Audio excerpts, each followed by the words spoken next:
నమస్కారం. చట్టం ప్రకారం అసలు పెళ్ళే కాని ఒక బంధం, అందులోంచి భరణమడిగే హక్కు ఉంటుందా?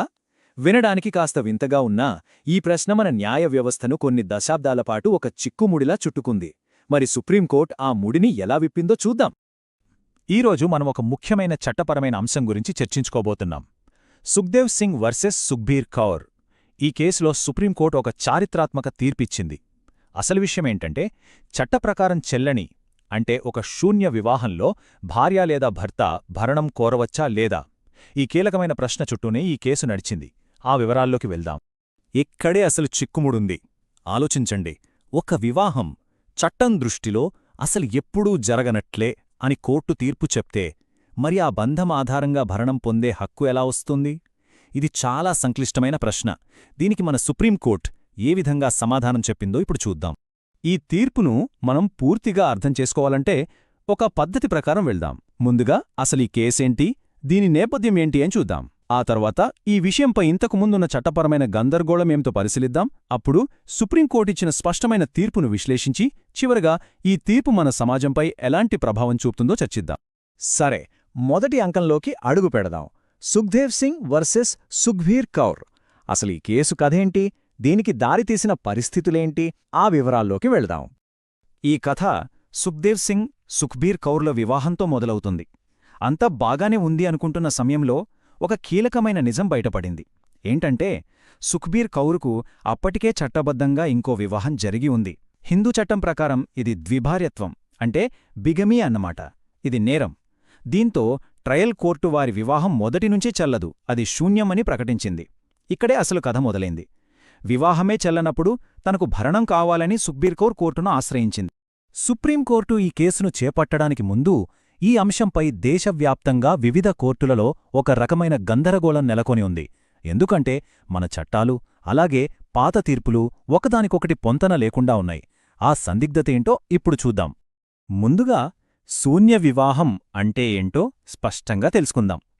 హిందూ వివాహ చట్టంలోని సెక్షన్ 11 ప్రకారం కొన్ని రకాల వివాహాలు మొదటినుంచే చెల్లవు, అంటే అవి చట్టం దృష్టిలో ఎప్పుడూ జరగనట్లే లెక్క. ఉదాహరణకు, ఒకరికి అప్పటికే పెళ్ళై ఉండగా రెండో పెళ్లి చేసుకోవడం, లేదా రక్త సంబంధమున్న నిషేధిత బంధువులను పెళ్లి చేసుకోవడం, ఇవన్నీ శూన్య వివాహాల కిందకే వస్తాయి. ఇక భరణం విషయానికొస్తే హిందూ వివాహ చట్టంలో రెండు ముఖ్యమైన సెక్షన్లున్నాయి. ఒకటి సెక్షన్ 24.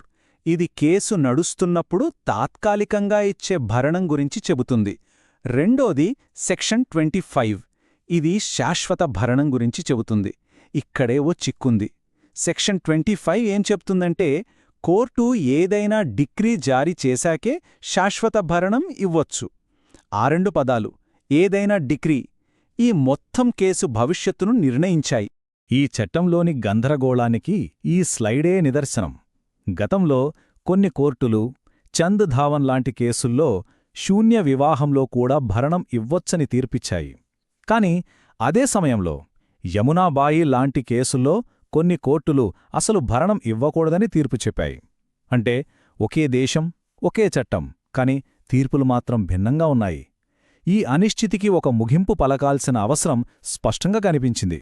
ఇక ఈ న్యాయపరమైన చిక్కుముడిని విప్పడానికి సుప్రీంకోర్టు రంగంలోకి దిగింది. దేశ అత్యున్నత న్యాయస్థానం ఈ అంశంపై ఒక స్పష్టమైన చారిత్రాత్మక తీర్పునిచ్చింది. ఆ తీర్పు సారాంశమేమిటో ఇప్పుడు చూద్దాం. సుప్రీంకోర్టు ముందున్నది చాలా సూటి ప్రశ్న. హిందూ వివాహ చట్టం సెక్షన్ 25లో వాడిన ఏదైనా డిక్రీ అనే మాటల్లో వివాహాన్ని శూన్యంగా ప్రకటిస్తూ ఇచ్చే డిక్రీ కూడా అంతర్భాగమేనా? ఈ ప్రశ్నకు కోర్టిచ్చే సమాధానంపైనే ఎంతోమంది భవిష్యత్తు ఆధారపడి ఉంది. ఇక్కడుంది అసలు తీర్పు. సుప్రీంకోర్టు చాలా స్పష్టంగా చెప్పింది, సెక్షన్ 11 కింద ఒక వివాహాన్ని శూన్యంగా ప్రకటిస్తూ ఇచ్చే తీర్పు కూడా సెక్షన్ 25 ప్రకారం ఒక డిక్రీగానే పరిగణించాలి. ఈ ఒక్క వాక్యంతో సంవత్సరాలుగా కొనసాగుతున్న గందరగోళానికి, అనిశ్చితికి సుప్రీంకోర్టు తెరవించింది. ఈ తీర్పు పర్యవసానాలు ఏంటి? చాలా సింపుల్. ఇకపై ఒక వివాహం శూన్యమని తేలినా సరే అందులోని భాగస్వామి తాత్కాలిక భరణంతో పాటు శాశ్వత భరణం కూడా కోరవచ్చు. భరణం పొందే హక్కు విషయంలో విడాకులు తీసుకున్నవారికి, వివాహం రద్దయిన వారికి మధ్య చట్టం ఎలాంటి తేడా చూపదని సుప్రీంకోర్టు తేల్చి చెప్పింది. సరే, తీర్పైతే వచ్చింది, కాని దీని ప్రాముఖ్యత కోర్టు గదులకే పరిమితమా లేక సమాజంలో దీనివల్ల ఏమైనా మార్పులొస్తాయా? ఈ తీర్పులోని లోతైన అర్థాన్ని, దాని ప్రాముఖ్యతను చివరిగా పరిశీలిద్దాం. అయితే ఇక్కడ మనం ఒక చాలా ముఖ్యమైన విషయం గుర్తుంచుకోవాలి. భరణం పొందే హక్కు వచ్చింది కదా అని అది గుడ్డిగా అందరికీ వర్తించదు. ఇది కోర్టు యొక్క విచక్షణాధికారం.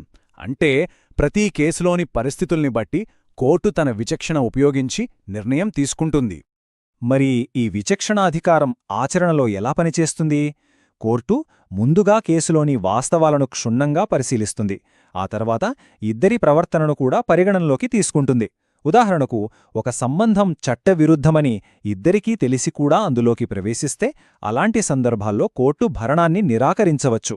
దీనివల్ల చట్టం దుర్వినియోగం కాకుండా ఒక రక్షణ కవచంలా ఇది పనిచేస్తుంది. చివరిగా ఈ తీర్పు వెనుక ఉన్న అసలు ఉద్దేశ్యాలేమిటి?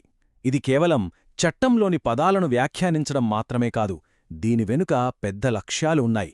అవేంతంటే ఆర్థిక న్యాయం అందించడం, ముఖ్యంగా మహిళలు నిరాశ్రయులు కాకుండా చూడటం, వివాహం చట్టబద్ధమా కాదా అనే దానితో సంబంధం లేకుండా వ్యక్తిగత గౌరవాన్ని కాపాడటం మరియు సమాజంలో లింగ సమానత్వాన్ని ప్రోత్సహించడం. ఇవే ఈ తీర్పు యొక్క ఆత్మ. వ్యక్తిగత గౌరవానికి కోర్టు ఎంత ప్రాధాన్యత ఇచ్చిందంటే, చట్టవిరుద్ధమైన భార్య లేదా ఇల్లిజిటిమేట్ వైఫ్ వంటి అవమానకరమైన పదాలను వాడటాన్ని తీవ్రంగా ఖండించింది. అలాంటి భాష కేవలం అగౌరవప్రదమే కాదు, మన రాజ్యాంగ స్ఫూర్తికే విరుద్ధమని స్పష్టం చేసింది. ఇది చట్టానికి మానవత్వాన్ని జోడించిన ఒక అద్భుతమైన క్షణం. ఈ విశ్లేషణను ఒక ఆలోచింపజేసే ప్రశ్నతో ముగిద్దాం. ఈ తీర్పుతో మన న్యాయ వ్యవస్థ చట్టంలోని అక్షరాల కన్నా మానవ గౌరవానికి, సామాజిక న్యాయానికి పెద్దపీట వేస్తోందని అనుకోవచ్చా? దీనిపై మీ అభిప్రాయమేమిటి? ఆలోచించండి.